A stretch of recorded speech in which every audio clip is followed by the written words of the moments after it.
But our first speaker is going to be Kerry Shaw from Newcastle in Australia. So Kerry, I know we haven't had time to test this out, so hopefully everything will work smoothly. But if you're ready to start sharing your screen, are you ready to take it away?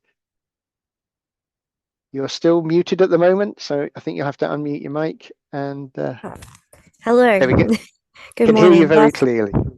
Last time I tried to unmute, it wouldn't let me. So, good morning. I'm from a car park in northern Sydney. It's Friday morning here. So, do you want me to buy you lottery tickets? Um, so yeah, I will just start my presentation. Okay. So, is that all working for Just everybody? check it. It's Yes. just coming through. Yeah, can see your opening slide. Thank Okay. you. Awesome. Thank you. Um, so today I'm going to talk about DP workflows on a budget because I have no budget for digital preservation. And so this is for the people out there that don't have a digital preservation system and need to do things manually and do things very, very cheaply.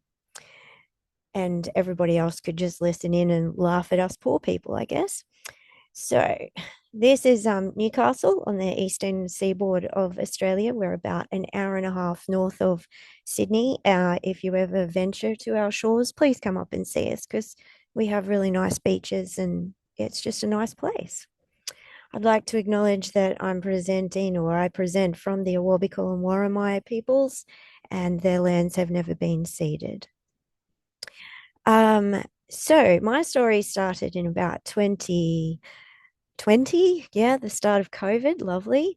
We built this digital DigiLab. We spent quite a bit of money with a state government grant and built this awesome lab. And I have the best digitization equipment in a public library in Australia.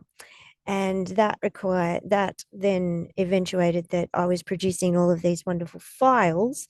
And that's when I discovered that I needed to do something with those files. And so we started with a very rough workflow for digitization. As you can see, it was very much a work in progress. I didn't really know about digital preservation at the time, but I did know that I needed file naming conventions and that I needed those file names embedded into the files in case someone ever decided to change the file name, which does happen. So that's what I started with.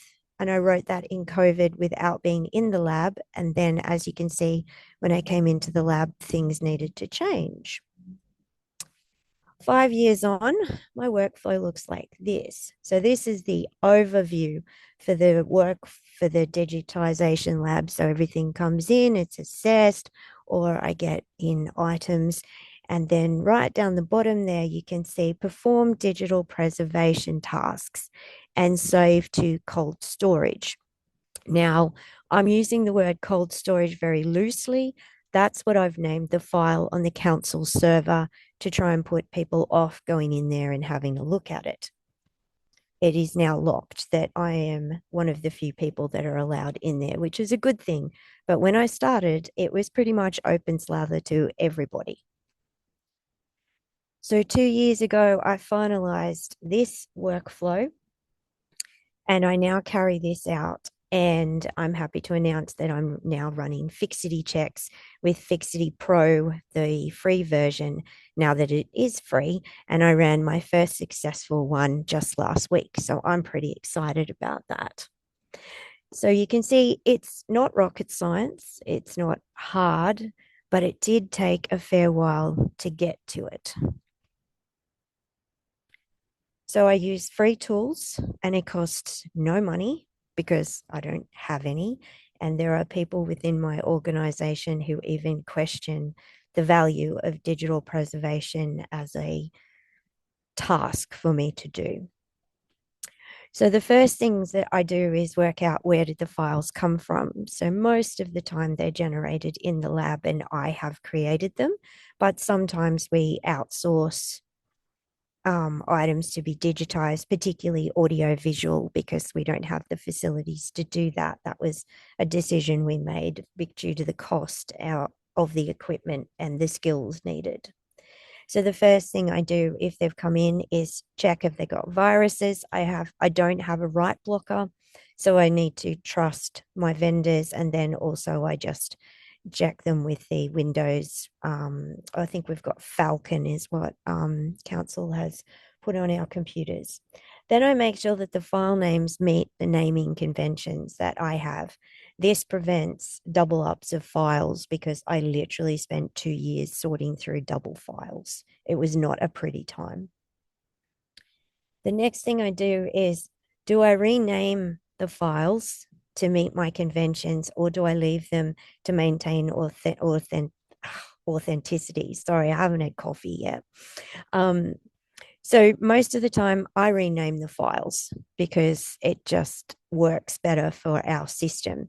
I do, however, acknowledge the fact that sometimes for some organizations this isn't practical. So from a collections point of view, perhaps that's a decision that you need to make when you're starting out. Will you rename the files to your naming or accessioning criteria, or will you maintain the file name authenticity as it has arrived with you? That will depend on your organization and the types of things that you collect. I use Renamer to do this. This thing is a gem. If you don't have it, get it now. This thing will save you so much time and effort and stress, and even the free version does that. But if you want to whip your credit card out, I do believe it's a whole $5 something US per year. It is worth its weight in gold. And if I ever meet the people who invented it, I will hug them. They're probably not huggers though, because they've developed software. Okay, so get yourself this thing. It is brilliant. Then I use ExifTool to embed the file name into the metadata of the file. Now, I don't do a lot of metadata embedding like other people do, simply because I don't have the time or really the skills to do it. And I figure that can be a problem for the person who follows on from me, just like I inherited a whole heap of problems from other people. So what I do is I embed the file name into the content and the properties of the file. And I use an ExifTool GUI to do that. So that's this program here.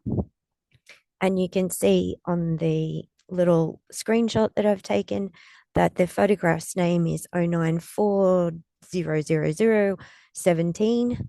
And so in comments, you can see that the file name has been embedded in there.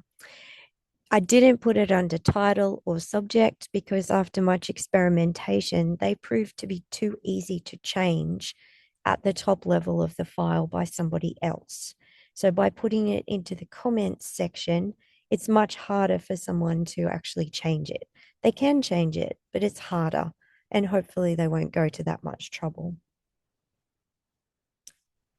Then once the file name has been embedded, I'm ready to bag the files. So I started off using Bagger once I learned how to use it after doing a stint at the State Library on there as a digital archivist. After a little while, I got much better at it, and I thought, this is very slow, it's very cumbersome, and there might be a better way. Will I be brave enough to try to do command line?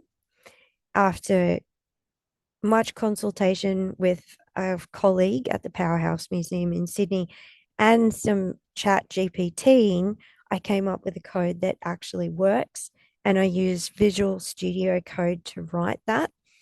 And either one of these programs does the bagging for you. It's just a bit laborious when you use Bagger. Once it's bagged, I then do run Droid over the file, and this creates the identification report. One day I hope to use this. Maybe I won't. Maybe it'll be the next person. I am lucky enough to be able to sort of choose the kinds of files that I collect. So I try to make everything a PDF and everything a TIFF. I don't get too many weird and wonderful things, but that's because of the nature of the library and the fact that I am digitizing most of the content that I'm digitally preserving. So file identification isn't a big problem for me. I do realize it's a big thing for other people. So make sure, again, Droid is free, and it's easy to use, and the reports that it generates are quite useful to have a look at, particularly when you're trying to work out how big the files are, which is something that IT tend to constantly ask me, just how much more am I going to put into my fake cold storage. Again, it's free. I think I said that. So now I'm up to every 6 months from creation of the bag, I run a fixity check. And last week I did this slideshow, and this week I ran the fixity checks. The one thing I did discover with Fixity Pro is when I pointed it at my entire cold storage, it said it was going to take 3 days to run the check. So yesterday I split the files into the year that I bagged them. So I go back to 2023, and then 2024 was a big year. So I've split that into two for no other purpose than being able to set Fixity Pro to run overnight and have me come in the next morning and it's finished, because otherwise my poor little laptop is probably going to melt. I may approach the IT team to see if they can run the Fixity Pro checks, but I'm not sure that they would take that on board, and they would probably send a bill to the library to do that. So I think I'll just implement this for a year or so and see how it rolls. So again, my digital preservation workflow is very simple. It's very basic. It costs next to no money, but it's all I've got to work with. We won't ever acquire a digital preservation system in my working lifetime. So it makes me sleep better at night to know that I've done the best that I can with what I have. And hopefully it's useful to some other people that are in exactly the same position that I'm in. Yes.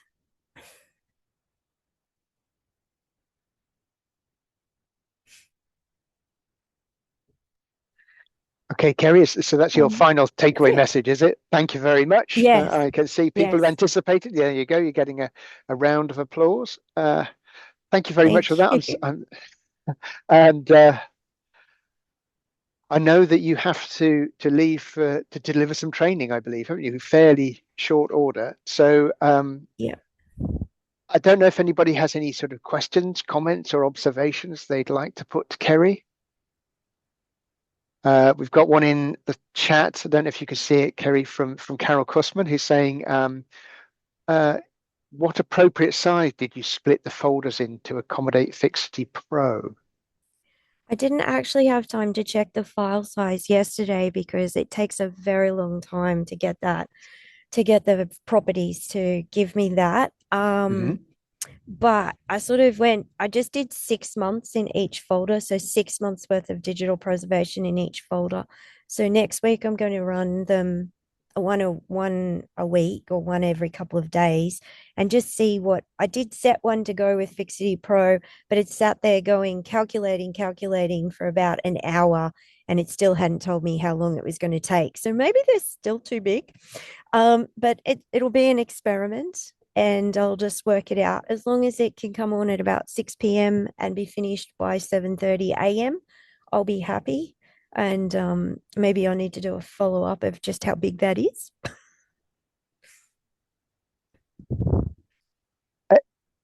And is the output of your digitization setup, is it fairly standard? Is it sort of like, does it, if it, kind of, is it the same rough amount each month? Or does it kind No, of vary up and down, yeah, it varies up and down with the different projects that we have. We've just finished a 6 year project to digitize 5,500 plate glass negatives. Mhm. So that took a long time. And then it just depends on also budgetary. So sometimes I can get a flux of things come in because we've had money to outsource them. But generally, I run a team of 9 volunteers and just little old me. And so it's just whatever we manage to get digitized. And the books as well. Like I've got two very fancy book scanners. You can see behind me on my thing. That's Mr. Cobra. So he comes from Poland, and he's a semi-automatic book scanner. And then I have a fully automatic Traventus Scan Robot 2.0. And like obviously when they do an entire book, it's quick for them to scan it, but then it's created like 400 TIFFs, which then need to be go through that entire workflow. So yeah. Okay.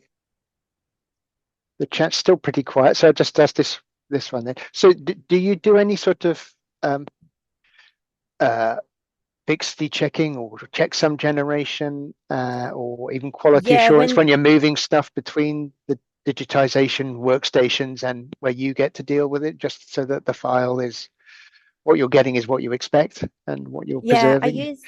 I use Terracopy to move everything. Okay. And I instigated the purchase of a dual redundancy RAID drive, which we plug into each of the volunteer computers because I have the added complexity of my volunteers are not allowed on the council network. So I Okay. don't know if anybody else is in this situation, but um, we so volunteers are not allowed on the council network, but of course the cold storage is on the council network, and the book scanners are not allowed. Like they're not hooked up to it either. And anytime I mention, hey, could we network this, I get lots of grumbling. Or we don't have the money for that. So I make do with like USB drives and solid state drives, and then I move them to the RAID, and then I do all of the digital preservation workflow basically on the RAID drive, and then I plug it into my laptop and bag them from the RAID onto the cold storage, which is they've already like that's when they're getting their fixity applied to them. And so with the in-house things, it's pretty easy. Since using Terracopy, we haven't had any files corrupt or fail. Excuse me. Prior to that, we had many that failed, and that's when I eventually just went, no, we're going to install this, and I got IT to install it. So again, having any programs like I have, but I have the administrator password for the public PCs. So I install whatever I want on those, but my computer is like, oh, geez. And again, I don't know if that's anybody else's experience. Some of you have, like, I have a good relationship with IT, but it's just the rules and regulations. So yeah. Thanks, Kerry. My colleague Jen has just posted a question in the chat. So basically asking, where did you learn all of this? Was it just experimentation with different tools, trial and error, or something more formal? Well, I kind of sort of started hunting around for what I was supposed to do with the files because I heard like on the periphery, oh, Hmm. you can't just put them on the drive. So I started looking into it. And then the State Library of New South Wales ran a digital preservation course during COVID, and Matthew Burgess ran that.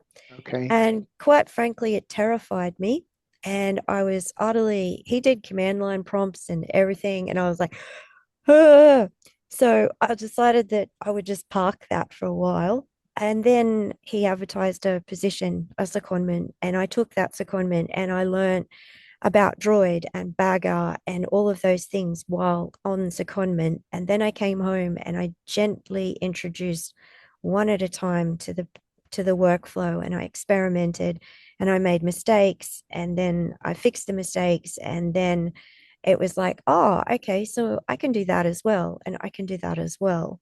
And because it's just me and I don't have any pressure because people just ignore that I'm doing this, I get a lot of leeway to experiment. And then when I do something, I can present it like, ta da, look what I can do now.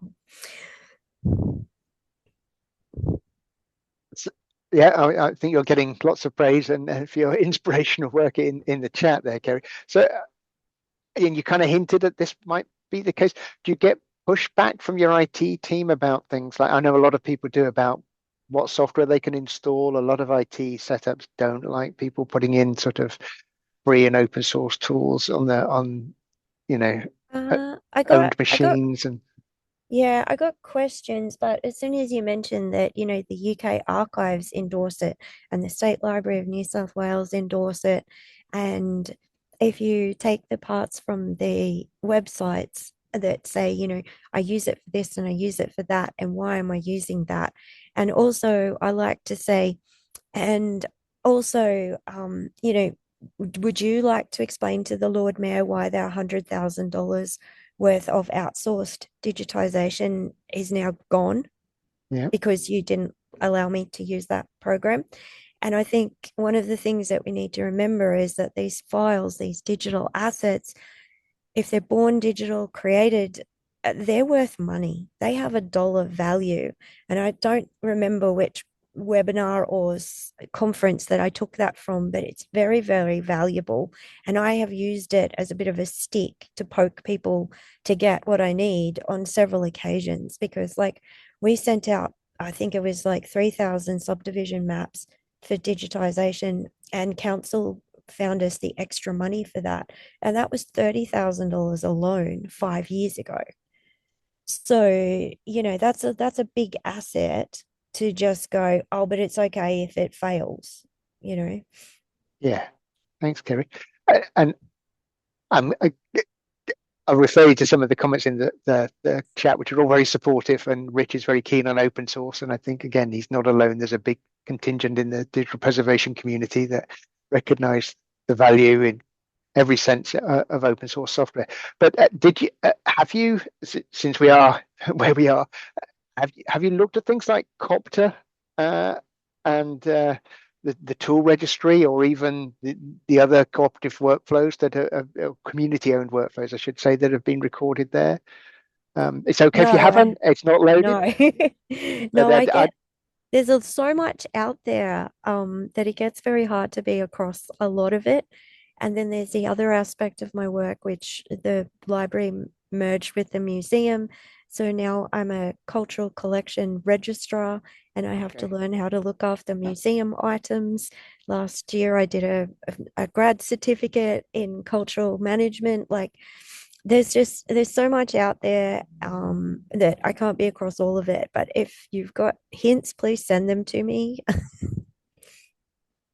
Sure. Well, I mean, this is exactly why we've set up these webinars and these sort of forums. And yeah, I'd encourage you. I mean, obviously, we're going to have the recording of this presentation and the others given in this webinar. But I think if you can spare the time, it would be great if you could think perhaps about uploading something into the cooperative workflows section, just to sort of Oh, you describe. So want me when to other put my people, stuff in? yeah, of course, Oh, share it. okay. Say if people are finding it inspiring, and Okay. it I would can be do great. that. And just the sequence of tools you use and how it all hangs together. I think it is absolutely fascinating, and especially for all those people who are really cash strapped, because I think a lot of people would relate to that.